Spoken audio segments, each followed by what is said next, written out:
Welcome to Aging Insight with your host, John Ross and Lisa Schollmeyer. This program is made possible by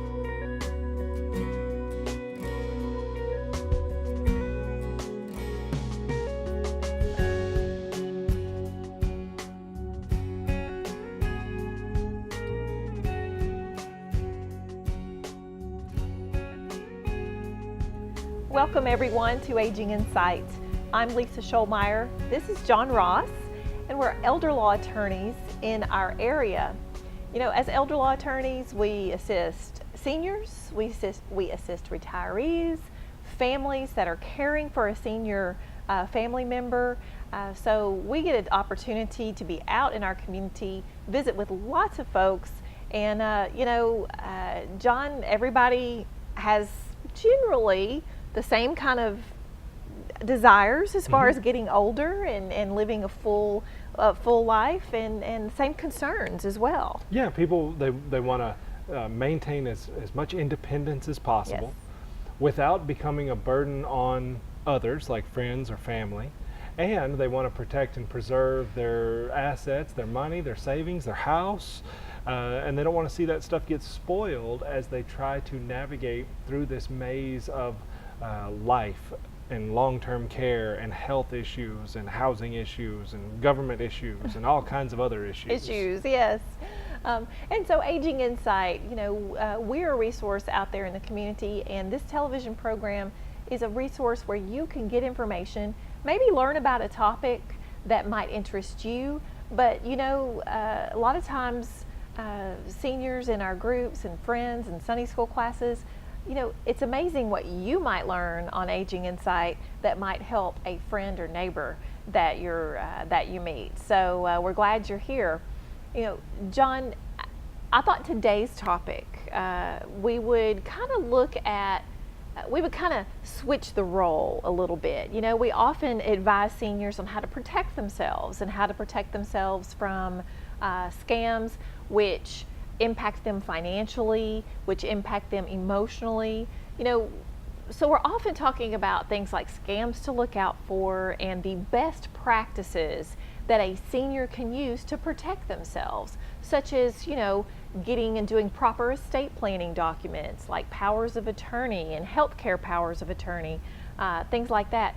But I thought today we might kind of turn the table a little bit and kind of dig into the mind of a person who is setting out to scam that senior and the kind of actions that we see people do that are taking advantage of seniors. And I think some of the things that you're going to hear about that we frequently see might surprise you, and we've gotten to the point where we've seen the same common actions over and over again in different people, different circumstances, different places, that we kind of, it's a morbid joke, I guess, but we kind of talk about, they took that one right out of the senior scam playbook. That's right.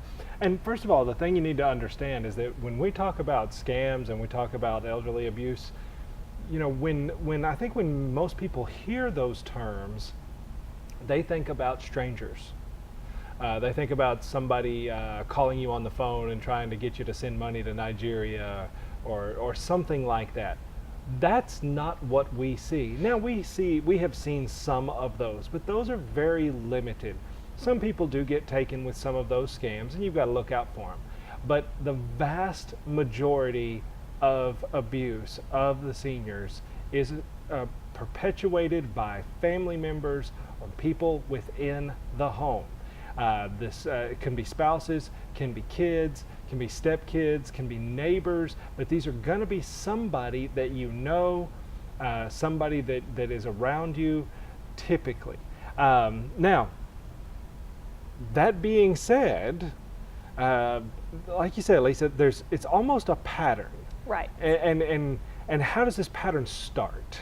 Well, the pattern typically starts when somebody, whether it's that family member or whomever, seeks to gain the trust of that senior. Right.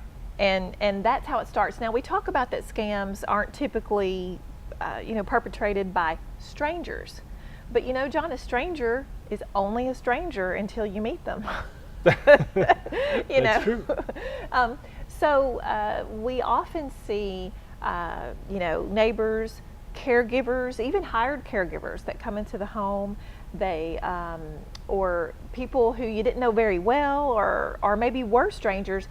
They come into your circle of influence, and boy, do they show a lot of interest, and they pick up on things and earn the trust of that senior. That's right, and all of this kind of surrounds that senior themselves, because at in my 40s, if somebody comes to the door, I'm annoyed with them, I have things to do, I need them to go away. Right. If I'm 70 and I've had some health issues, I'm having some mental decline, maybe I'm just lonely, and that person comes to the door, I might be happy I've got somebody to talk to. Maybe I haven't talked to anybody and I just like to talk to somebody. Maybe physically I can't do things, and when this person comes to the door, they offer to help with those things. And boy, I could sure use it, and so that stranger's not a stranger anymore. Maybe I've declined somewhat mentally, and normally when I was thinking in my right mind, there's no way I would have let a stranger in my house. But because my ability to think clearly has declined, all of a sudden now it seems like a perfectly good idea. So you're right in the sense that, like you said, that the stranger's only a stranger until you meet him. That's right. So a lot of times that senior's having their own issues, which make them a little more susceptible to, wanting to engage in that relationship. And John, we talked about that it's not just strangers. A lot of times we've seen that the scammer or the person who financially abuses a senior may have been brought into the circle of influence there through one of the senior's own children. Maybe Right. it's a girlfriend of your son, or a stepchild of your own child, and you think they're okay because they have that relationship with somebody else Right. So Or they may be your own kid. or they could be your own kid. That's true. Yeah, I mean, I've certainly seen, but it's still the same. It's still the same dynamic with all of these folks. The perpetrator. There you the go. perpetrator in all of this has spotted this person, and that because of their emotional decline, or their physical decline, or their mental decline, all of a sudden this person is able to befriend them. Yes, So starting out with the friendship and the trust. and oftentimes seniors are very, very flattered that someone is showing that interest, asking them about their expertise, their advice, asking them to tell them stories from the past, and it's really nice to be the focus of attention. And a lot of times it builds that relationship and that feeling of connection between the person who's really up to no good, or who eventually will be, and that senior. So, John, I think that must be page 1 of the playbook is, spot the right potential victim, and then flatter them and spend enough Ingratiate time yourself. and ingratiate yourself. Yes, That's exactly right. That's number 1 out of the playbook. All right, so let's take a break, and then we'll turn that page and find out what's next in the perpetrator's playbook. So stick around, we'll be right back.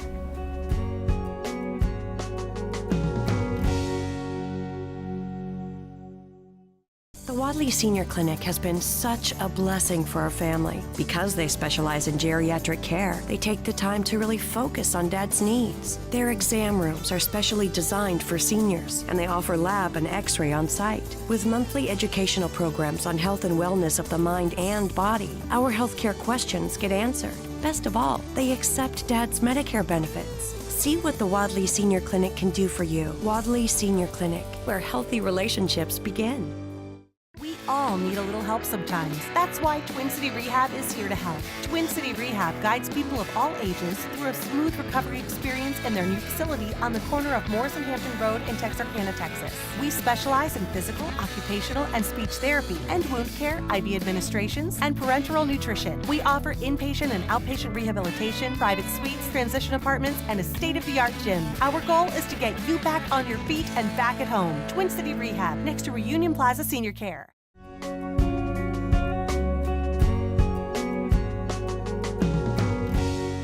Welcome back to Aging Insight, everybody. I'm John Ross here with Lisa Scholmeyer, and today's topic, we're talking about, we said it right before the break, the perpetuators, the perpetrators playbook. It's like one of those tongue twisters. Yeah, the perpetrator. The perpetrators, basically, we have seen so many incidences of older adults being taken advantage of, physically, financially, emotionally, that as you look at all of these different cases, you see the same things happen over and over. It starts with somebody stepping in, they find this person who is compromised, and they ingratiate themselves with that person.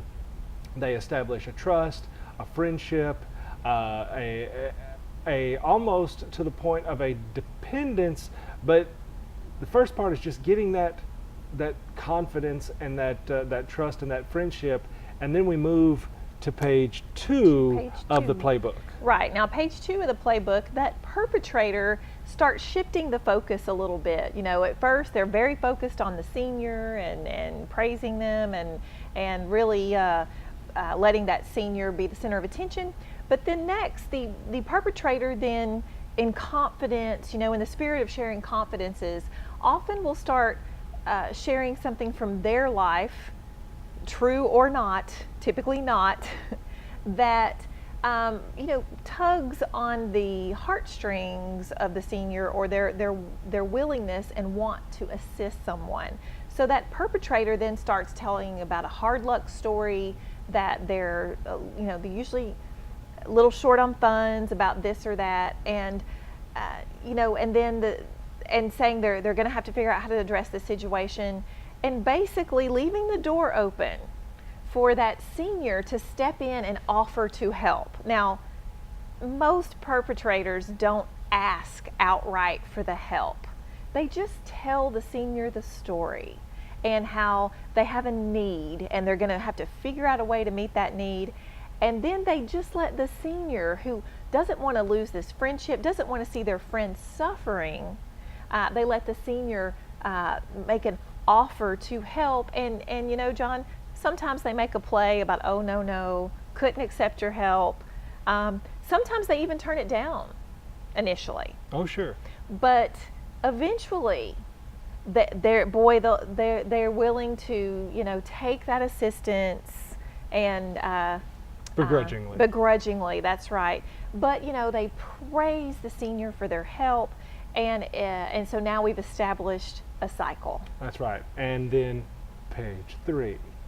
So now that they've built up this trust, they've poor-mouthed to the point where the senior feels obligated to help them, has maybe started helping them a little bit. Well, now it's time for that perpetrator to return the favor and start saying, you know what? I'm here to help you. You've been so generous to me. Let me help you. And senior, you're compromised. You can't get around as easy. And I'm going to be here to help drive you around. Right.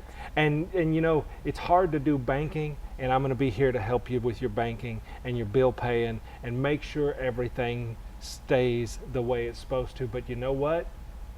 If I walk into the bank, they can't help me. That's right. If I drive your car, I'm not on the insurance. So maybe what we need to do so that I can help you out, Mr. Senior or Mrs. Senior, maybe what we need to do is go add me to your bank account. Maybe I need to be authorized at Edward Jones or Wells Fargo on your financial account.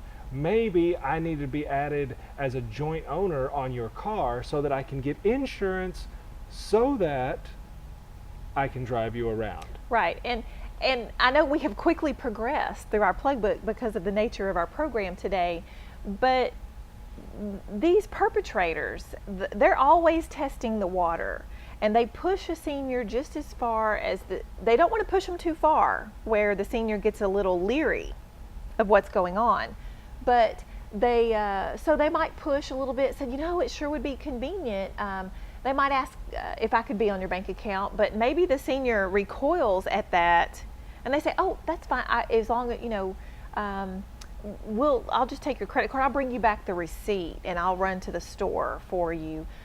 So these perpetrators, you know, they don't rush into it, they cultivate, they groom this senior as a victim, and so this happens in stages. Sometimes they can move quickly, sometimes it's very slow. And John, the other interesting thing I have learned over the years is that these perpetrators that prey on seniors, most of the time it's not their first merry-go-round. You know, No. They've done it before. Sometimes they have several seniors that they're, you know, actively, you know, engaged with at a time. Yeah, we've even seen one member of a family who has done this to several other members of the family. A great niece here, that's where they cut their teeth on it. They learn their lessons. That worked a little bit better with their grandma. Yeah. You know, so yeah, we've seen that sort of thing. So the other thing you've got to understand is while the perpetrator is doing all of these things, something else is happening as well. That senior is continuing to decline.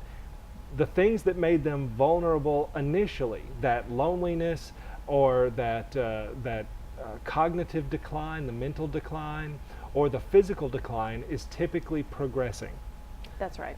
And so as we're doing all of these things, you got to understand that on the one hand, the perpetrator is getting better and they're getting bolder, and meanwhile, the senior is becoming more and more vulnerable. Now, oftentimes that more and more vulnerable starts coming up with other things like hospitalizations and things that are more difficult to keep under wraps.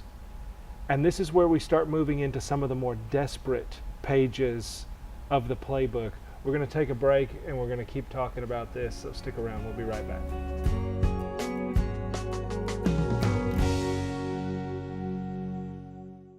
I'm so glad we found the Wadley Senior Clinic. Their team specializes in caring for older adults, and their doctors listen and work with me to keep me healthy and independent. With monthly educational programs, x-ray and lab, and state-of-the-art exam rooms, I get expert care and understanding about what I'm going through. Best yet, they're easy to get to right off the interstate at Jefferson. See what Wadley Senior Clinic could do for you. Wadley Senior Clinic, where healthy relationships begin. We all need a little help sometimes. That's why Twin City Rehab is here to help. Twin City Rehab guides people of all ages through a smooth recovery experience in their new facility on the corner of Morris and Hampton Road in Texarkana, Texas. We specialize in physical, occupational, and speech therapy and wound care, IV administrations, and parenteral nutrition. We offer inpatient and outpatient rehabilitation, private suites, transition apartments, and a state-of-the-art gym. Our goal is to get you back on your feet and back at home. Twin City Rehab, next to Reunion Plaza Senior Care.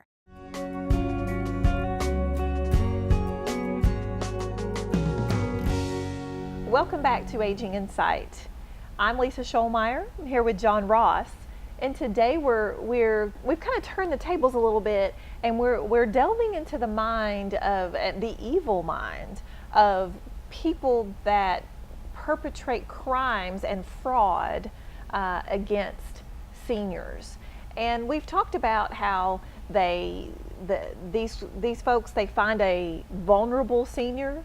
They identify them, they build a relationship with that senior where they earn that senior's trust. They then, tell their sad stories and accept the senior's help. They also offer in turn to assist the senior, but really they have different motivations. And John, we talked about how the senior often has their own health challenges and they're declining themselves. And of course, the other thing these perpetrators are often doing is isolating that senior from other friends and family who might rat them out. That's right. As the perpetrator becomes bolder and bolder in their taking advantage of the person, they know what they're doing. They know that should their actions be scrutinized by somebody outside, that they will get caught and that they will potentially get in trouble. The best way to keep that from happening is isolation.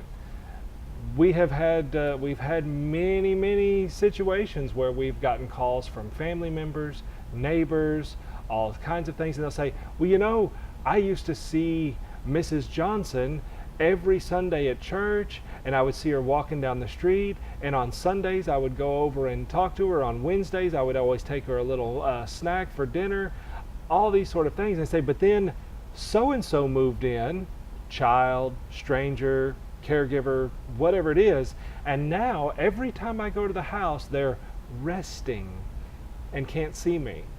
And they've stopped coming to church, or if they come to church they're with this person and they don't participate in things like Sunday school and the discussions, and they don't stay long afterwards. And I haven't seen Mrs. Johnson in a long time. Or the kids are saying, you know, I call, but all I get is, I just get the caregiver person. Right. I get the perpetrator.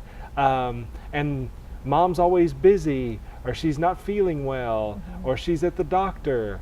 And at first I thought, yeah, no big deal, but after a few months of never being able to reach them. So yeah, isolation is a big one. Isolation. And so as that perpetrator gets more comfortable with their situation, they will often start doing very bold things that are not necessarily very easy to trace. For instance, they'll open credit cards using the Social Security number and the good credit of the senior, but the senior never realizes a card was issued. Right. Because that caregiver or that perpetrator is helpfully bringing in the mail every day from the mailbox. That's right.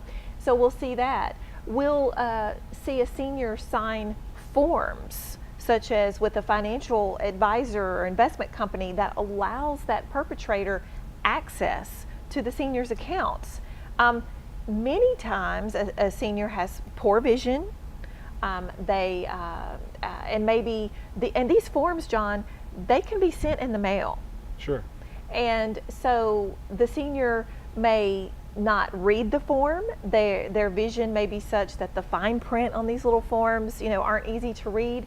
And of course they trust this perpetrator who is telling the senior, oh, well, this form just lets me request information, or, you know, something very, we're going to do paper statements and email statements, you know. So, but in reality, the form was adding that perpetrator as an owner on the account, right, with the authority to make withdrawals. Or changing the beneficiary designation to the perpetrator so right, that when the person dies, they get it. You know, in a case like that, the financial company, when a financial company sends out these forms, and, you know, when you're 18 and up, you can do anything you want with your own money. You know, if you want to buy a motorcycle, you can do that. If you want to buy a, oceanfront property, you can do that. It's not up to other people to question what you do with your money. You're free to do whatever you want. However, so these financial companies, when an account holder makes changes, the financial company, they're not really in a position to ask why the changes have been made, or to otherwise question the account holder about it. So the privacy rules surrounding financial accounts actually work to a perpetrator's advantage, to where no one else is aware, yep, that these changes have been made. And the other part of this is, and again, this continues to get more and more vicious, but because of the isolation, oftentimes the next thing the perpetrator does is play on the isolation that they have created. essentially trying to create the dependence on the perpetrator. So this is where they'll say, hey, have you noticed that your kids have not called at all? That's right. They never call. They never call. Nobody comes and sees you anymore. You know, the only reason you're still at home is, and not in a nursing home, one of those dirty, nasty nursing homes, is because I'm here. I'm here to take care of you because nobody else cares about you anymore, but I'm here to take care of you. And then this is when their true colors often will come out.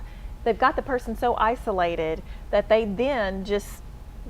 mask just drops, and they say, you know, if you want me to stay here to keep taking care of you, then you better change your will, put me on your bank account, do all these things, because if you tell me no, then I'm going to walk out of this house, or, and I'm not going to take care of you, and I'm not going to do for you anymore. Right.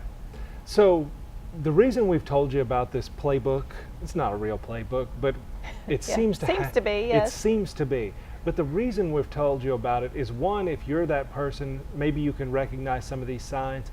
More often, though, you're not going to recognize the signs while they're happening. Hopefully, it's the people that are around you that can see the signs of this type of abuse going on and can intervene before bad things happen. That's why we talk about this topic today. It's why we talk about all these topics on Aging Insight, because we want you to get that kind of information. Of course, if you need more information, you can call us during our radio program. We're live every Saturday at noon on 98.7. You can pick up a copy of the Aging Insight magazine. You can even go to aginginsight.com, where you can watch this and prior episodes anytime right there from your home computer. Yeah, so I hope you've learned something from today, and frankly, if you see yourself as that senior in today's situation, then reach out to that neighbor, that friend you haven't talked to for a while at Sunday school, and kind of explore maybe if this is happening to you.